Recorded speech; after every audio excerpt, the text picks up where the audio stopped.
Hello, welcome to this webinar. My name is Kylie Hanisch, and I'm founder of RTZ Hope. And I'm joined today by Dr. Erica Rozmid, and we're going to be talking about termination for medical reasons or ending a wanted pregnancy and supporting parents through that. So before I get started, I just wanted to introduce Dr. Rozmid to all of you, and we're so grateful for you being here today and sharing your time and talking about this topic that I know impacts so many women and families, even though we're not aware of it. So Dr. Erica Rozmid is a clinical psychologist specializing in evidence-based therapies, including CBT and DBT. And after her own heartbreaking story of learning that her very wanted baby was not developing properly in utero, Dr. Rozmid made the decision to terminate her pregnancy for medical reasons. She was disappointed by the lack of resources and support she found during her own healing journey. She left her academic position at UCLA and opened her practice, dedicating a portion of her therapy practice to working with parents who terminate for medical reasons.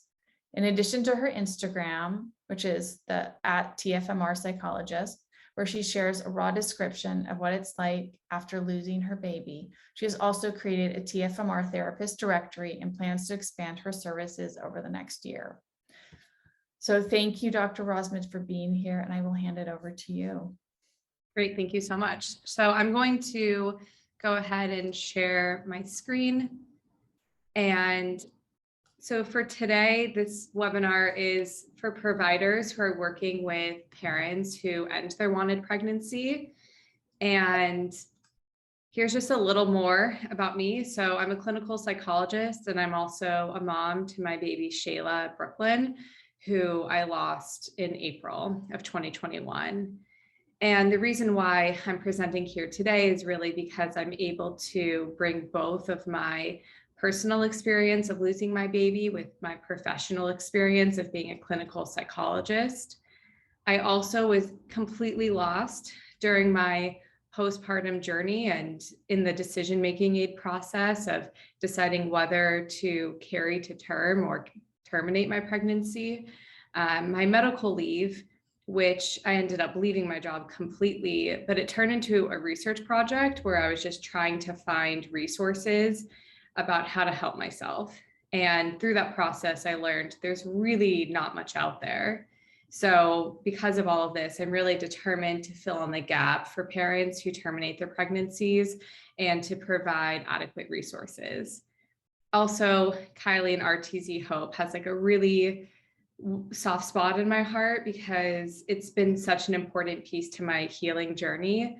I actually went through the support group myself right after I lost my baby, and I still meet with all of the ladies from my support group once a month. We just chat and hang out, and it's just really nice having a community of support. And so that's why I feel extra grateful to be here today, specifically pairing with RTZ Hope. So the main takeaway for today, I just want to start off here, is even though we made the decision and these parents make the decision to end their pregnancy, I just think it's really important to start off with this main takeaway, that we all love our babies, we wanted our babies, and we fought for them. And at the same time, we all made the decision we could, the best decision we could, with all the information we had at the time. So this is just really the framework of going into the rest of this webinar. So I'm going to be teaching you 3 different tips. Tip 1, be informed. Tip 2, provide reassurance. Tip 3, lead and follow. And you'll know a little bit more about this as I go on. And then for next steps about how you can take these tips integrated into your own practice, and also so you can continue your own learning journey. So for tip 1, be informed. It's really important that you are familiar with the process of terminating a pregnancy for medical reasons. It's really important that you know the different ways, methods, and what it's like for these birthing persons after they terminate. What I learned from my own journey is that no one told me what to expect, so I didn't actually know what was normal or what was abnormal. Also, when meeting with providers, it's very clear of who understands the process and who does not. And so in order to really provide adequate care for these parents, being familiar and well-informed is going to make you stand out and just be a really safe provider. So I'm just going to provide a little bit of basic information right now. There are two main reasons why someone might end their pregnancy for medical reasons. The first reason is that the fetus in utero either has a chromosomal, genetic, or structural abnormality. And this can be detected through a number of different ways: blood test, amniocentesis, CVS, or ultrasound. And typically these problems can arise either early in pregnancy, maybe around 11, 12 weeks, or later in pregnancy, around 20 weeks at the anatomy scan, or even later for some women around the early third trimester. The second reason is that the mother's life is at risk if she continues her pregnancy. And so these are the two main reasons: either the fetus has some abnormality or the mother's life is at risk. And I included some common reasons to end a wanted pregnancy below. This is not inclusive. This is just highlighting the main reasons and anecdotally what I have seen for the main reason. So my daughter's diagnosis is not listed under the most common, but these are what I see. So trisomy 13, trisomy 18, trisomy 21. And then for structural, we have issues with the heart, the brain. And then for maternal health, we have hyperemesis, which is where basically the pregnancy is taking over her health, where she's throwing up multiple times a day, every day, is hospitalized, is receiving fluids, but her body is basically rejecting this pregnancy, or like premature rupture of membranes even earlier in the pregnancy. So as you can see here, if you know anything about these disorders, is that there's really a spectrum from non-fatal to fatal. It's very hard for providers to say, is this diagnosis 100% fatal? For some, we have more data and statistics. So for trisomy 18, it's very clear that most likely the fetus will die before birth, during birth, and I think 99% of these babies will die before the first year of their life. So even though we know that this diagnosis is fatal, there's still some uncertainty around when that fatality might occur if a woman chooses to continue her pregnancy. On the other hand, we have non-fatal. So this might be trisomy 21 or Down syndrome. Depending on the ultrasound at the time, you could see different structural abnormalities, which might make it go up or down on the fatality spectrum. Even so, it doesn't really matter how fatal or non-fatal the disorder is. The woman is still making the choice to end it, to end her pregnancy. And this decision comes with a lot of different and difficult variables that might be different than a pregnancy loss that is due to unknown reasons, such as a miscarriage or stillbirth. But choosing to end for whatever reason comes with different variables that I'll get into. There's also different methods to terminate a pregnancy. There's something called a compassionate induction and a surgical termination. So compassionate induction usually depends on where the mother is during her pregnancy. So if the fetus is before viability, you can usually choose if you want to do a surgical termination or compassionate induction. But a lot of these birthing persons do not have the choice. So compassionate induction is going through an induction and either having a shot through the abdomen wall into the baby's heart to stop the heartbeat before the induction, or sometimes they do the induction if it's before viability and the baby won't survive. There's also surgical termination, which these procedures are also done if someone has a missed miscarriage or an elective abortion. So these procedures are done pretty commonly, and this is usually where the mother goes under anesthesia and they provide surgery to take the fetus out. There are different aspects for each of these. There are a lot of intricacies. Some women might receive laminaria sticks to dilate her cervix prior to the termination. So there's a lot of different and finite details here around the actual termination process. And I think it's really important to understand the complexity here of when you're deciding to terminate a pregnancy, you're also working against state laws and legislation and hospital rules and regulations. So birthing persons don't always have the choice which they're going to undergo. They also don't always have the option to end their pregnancy in their state. And so this just adds a whole nother layer of stigma where these parents are not able to access adequate healthcare. I'm going to go into a little bit more about what these moms experience postpartum, just so that you are getting well informed and you know what's normal, what most of these women experience. So I did a survey and there's it says 180, but I actually checked back and I have almost 200 now. And out of these surveys, I asked a whole host of questions for women who have undergone a termination of their pregnancy for medical reasons. And I also have done a lot of my own statistics. There's really not enough data out there to understand the rates of termination of pregnancy for medical reasons because it's blurred with the abortion data. So it's hard to know if someone is terminating for elective reasons or medical reasons. We do know in the UK that estimates are 5,000 women a year terminate their pregnancy for medical reasons. In the US, my rough calculations estimate about 6,000 women end their pregnancy for medical reasons. And so these estimates show and predict that maybe 1 in 100 birthing persons will end their pregnancy for medical reasons, which is actually more common than maybe a lot of people think. So here are some data on the postpartum period. 98% of these birthing persons have emotional ups and downs.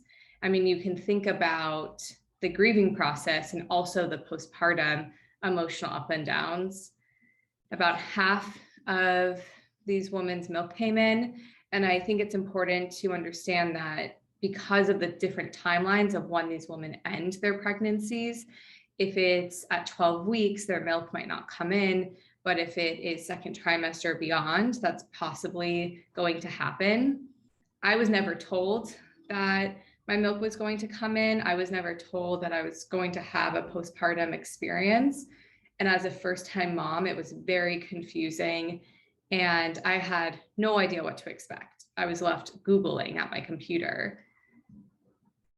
38% of these women also experience the postpartum night sweats. So this is data that can be extremely helpful for someone who is undergoing a termination prior to the actual procedure. If these women know what to expect, then they can prepare and not feel completely lost. What I've found personally and through talking with other parents is that providers really take a step back after the process.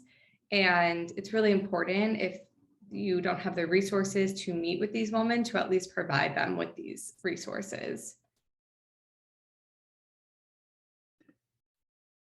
All right, so then I asked what TFMR moms wish their doctors had told them. This is about the postpartum period specifically.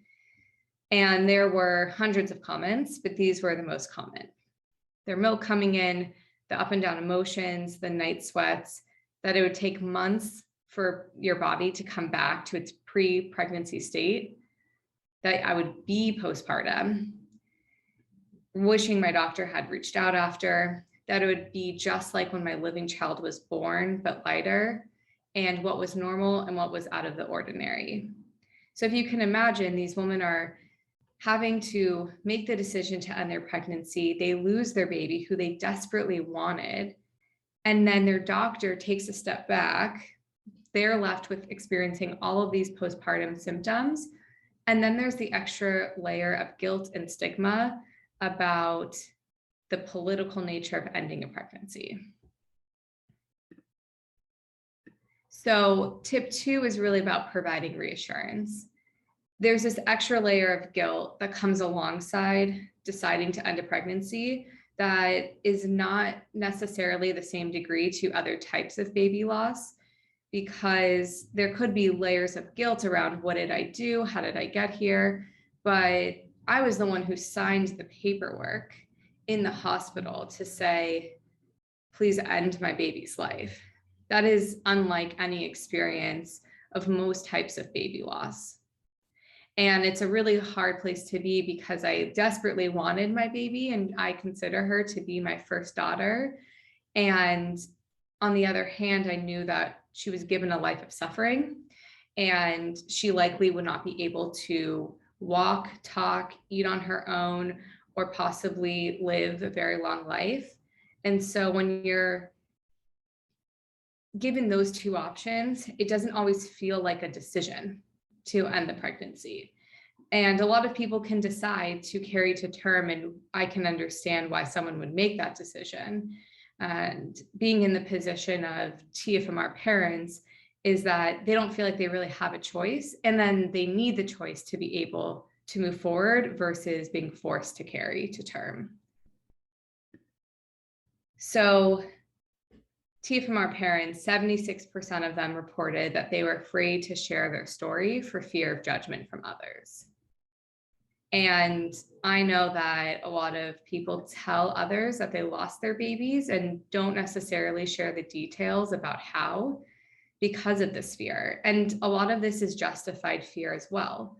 If you can imagine someone who has religious values that don't align with ending a pregnancy and trusting God and moving forward and carrying to term, then these women and parents are not going to be so willing to share.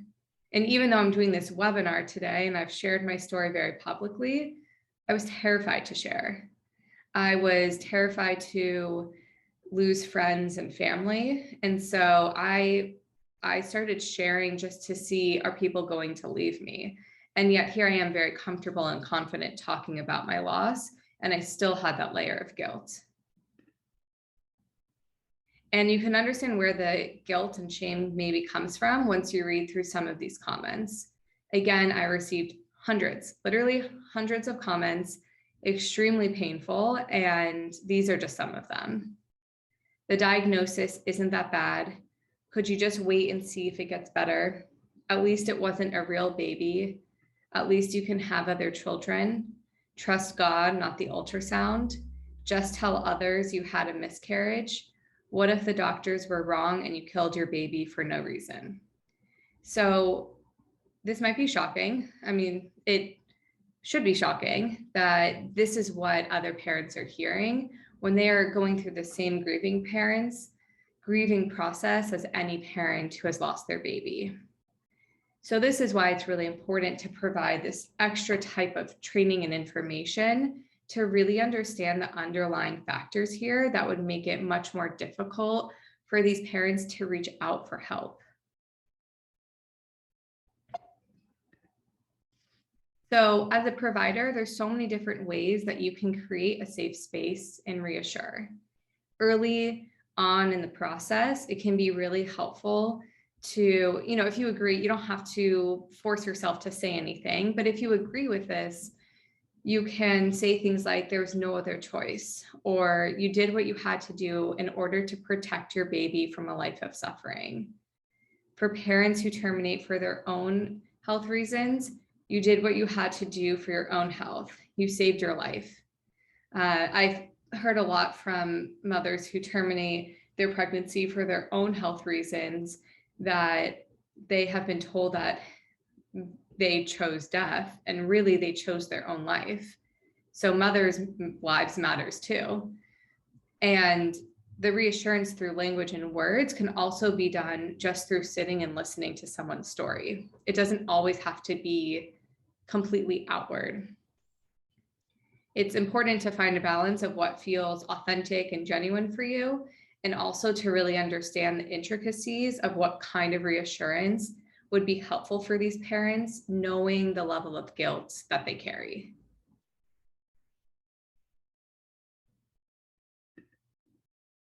So it's also really important to understand the complexities of terminating a pregnancy for medical reasons.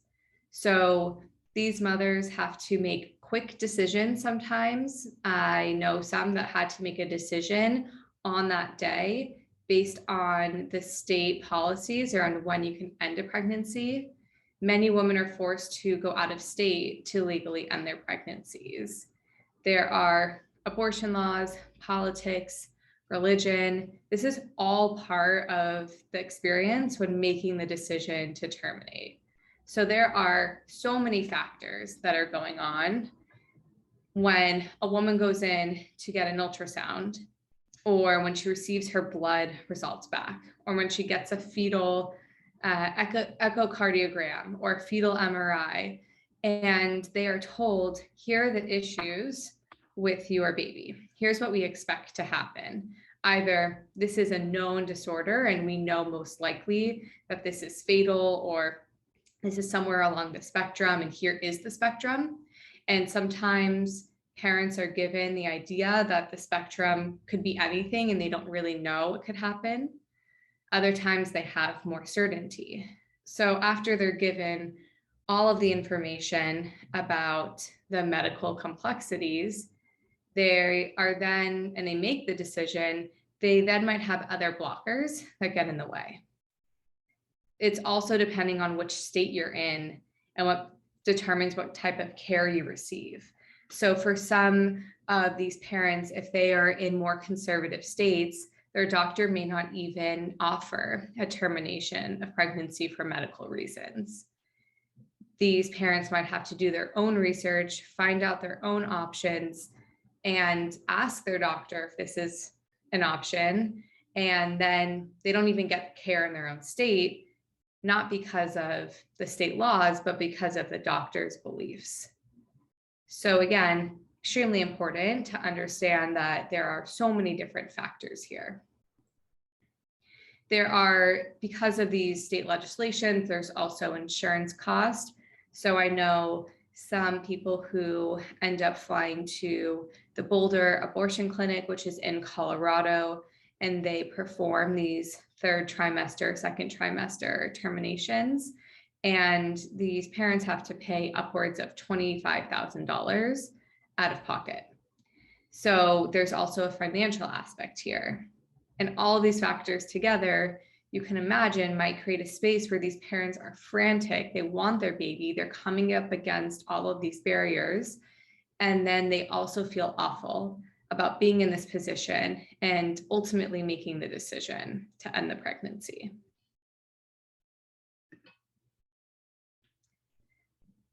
So there's another tip about leading and following simultaneously. So it's important to ask questions to show you have the knowledge, and also follow the patient's lead and the parent's lead on how they talk about their baby loss. And I will get into this in a little bit more detail. So this all helps create a really supportive space.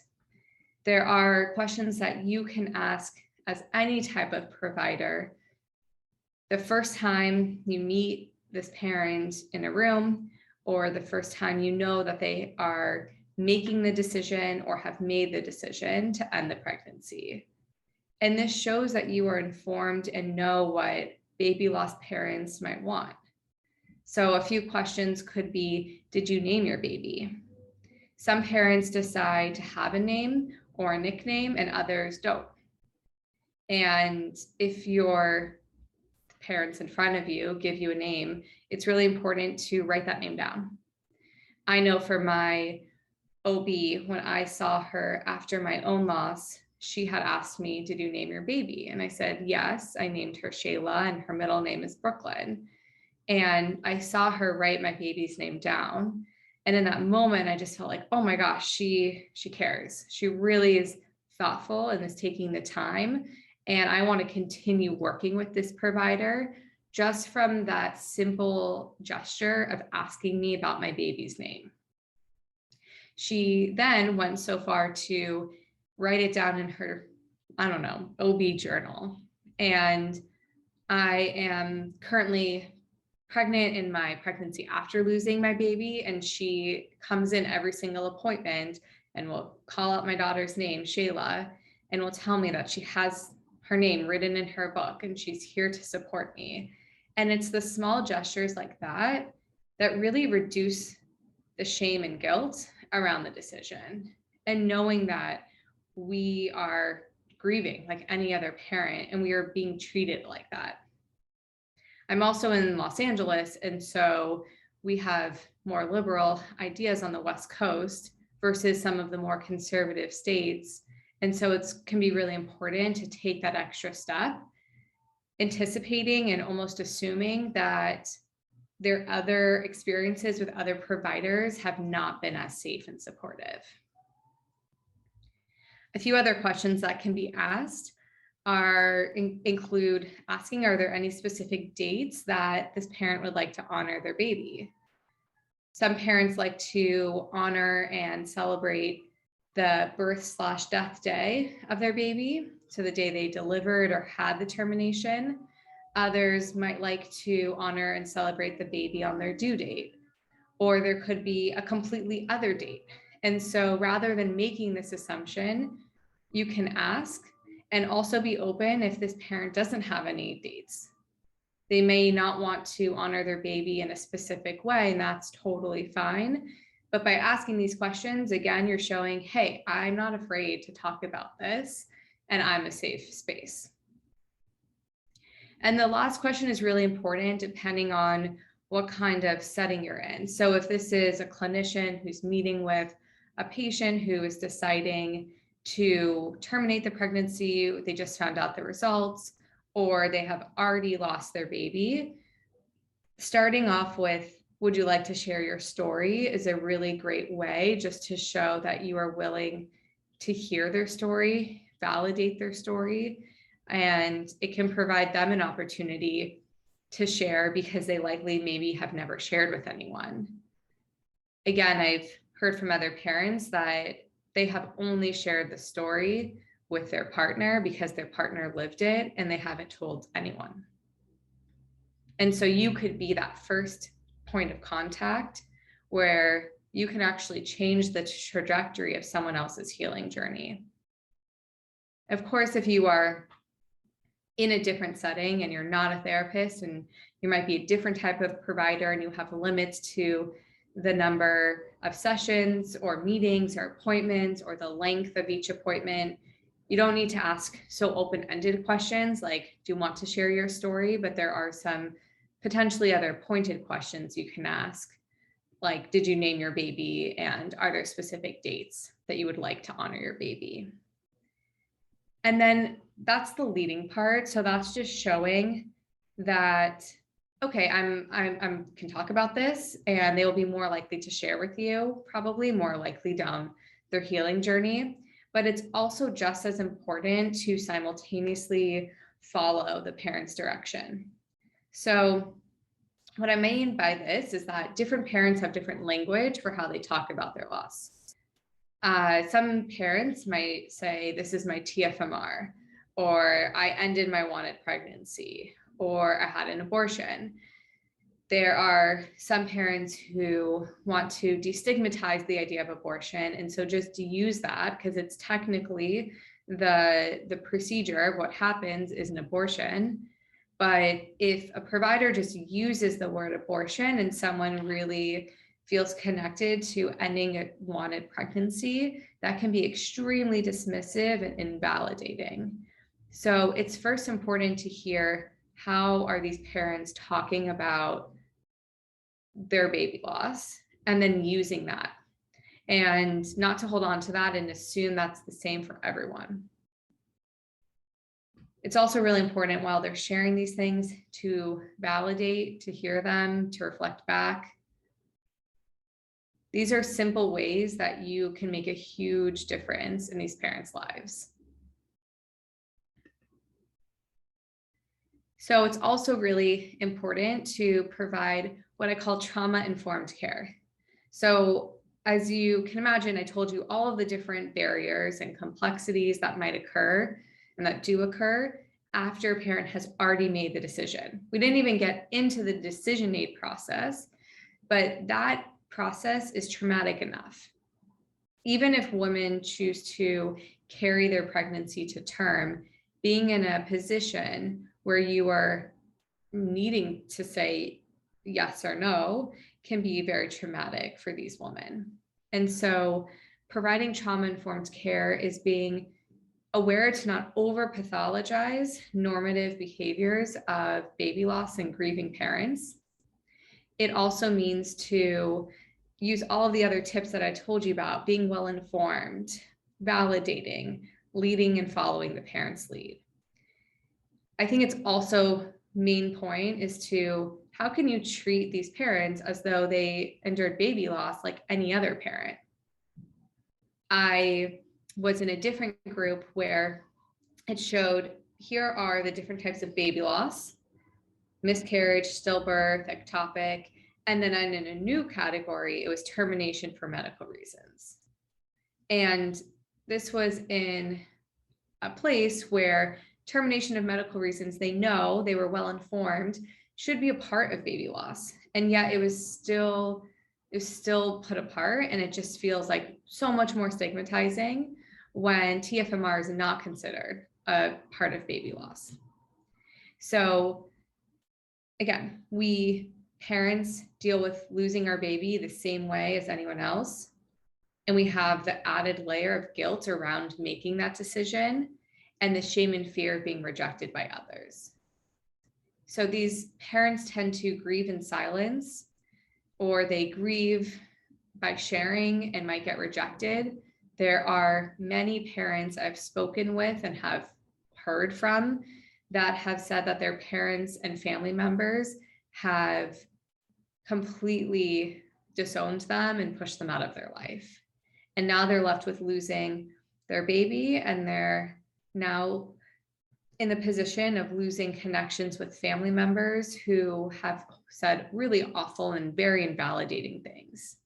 So these parents don't just lose their baby, there's the secondary losses that occur. And a lot of times with the parents who terminate, these losses are based on politics and religion, or not understanding or not agreeing with the decision these parents had to make. But as a provider, you can offer this safe space. You can make the difference in someone else's healing journey. These parents don't need every single person in their life to be that safe person. But if you can be that person, again, you can change their life. And I'm not just saying that to be cheesy, it's true, because they will remember, here's this provider who supported me. You can make a really, really big difference. So just a question for you to think about is, how can you provide trauma-informed and TFMR affirmative care to your TFMR patients? There are so many different ways, and you can use some of the tips that I've spoken about during this webinar, but there are also other ways. Maybe you already work with these grieving parents, or you work with grieving parents of babies who have died by miscarriage or stillbirth or ectopic pregnancies, and you can use a lot of the same tools with these parents. So there's on one hand, you want to treat them just like they're any other grieving parent, and they might also need some extra or alternative ways because of this guilt and stigma that's related to the decision-making process. And thinking about next steps. So I'm providing this webinar today, which is more of a foundational and basic training webinar for providers who might be working with parents who end their pregnancies, but there's still more to go, way more to go. So on one hand, I have a therapist directory. These are therapists who have signed up, who have said, we are willing and wanting to work with other parents who have made the decision to end their pregnancies. This directory can also be found on my website, and I've paired with RTZ Hope to create this directory. I also will be creating a therapist training. So this is going to be a modular training around different sessions, breakdowns around therapeutic techniques that you can use in the room with TFMR patients. As an evidence-based therapist, I provide cognitive behavioral therapy and dialectical behavior therapy. This includes problem solving, a lot of skills, and mindfulness and acceptance. And so I have merged all of that to create like a 10-week therapy that I think can be really helpful. Even if you don't implement the entire 10 weeks or in that specific way, it can give you alternative ways to work with these specific parents. And then the last one is be willing to learn. As I told you earlier, there's rarely any data on the TFMR process, and the resources are really slim. And so the further we go into this journey around other people coming out and sharing around the stories, potentially the more funding universities can get to hold research studies, and the more I can come back and share what has worked, what has not. So I think this willingness to learn and an ongoing process can be extremely helpful. And lastly, there are different ways that you can connect with me. So I have my TFMR psychologist Instagram account, where again, I just share a lot of personal anecdotes about my postpartum life and what it's like making the decision and what it's like to live a life after your baby and after making the decision to end a wanted pregnancy. And I also have my therapy practice, which is called Clarity CBT and DBT Center. And so through Clarity CBT, that's where I provide therapeutic services to children, adolescents, parents, and also TFMR parents. And through my TFMR psychologist account, that's where you can find my directory and where you will see some other specific resources for parents and providers. So I really thank you all for coming here today and being open and willing to learn and wanting to serve these TFMR parents.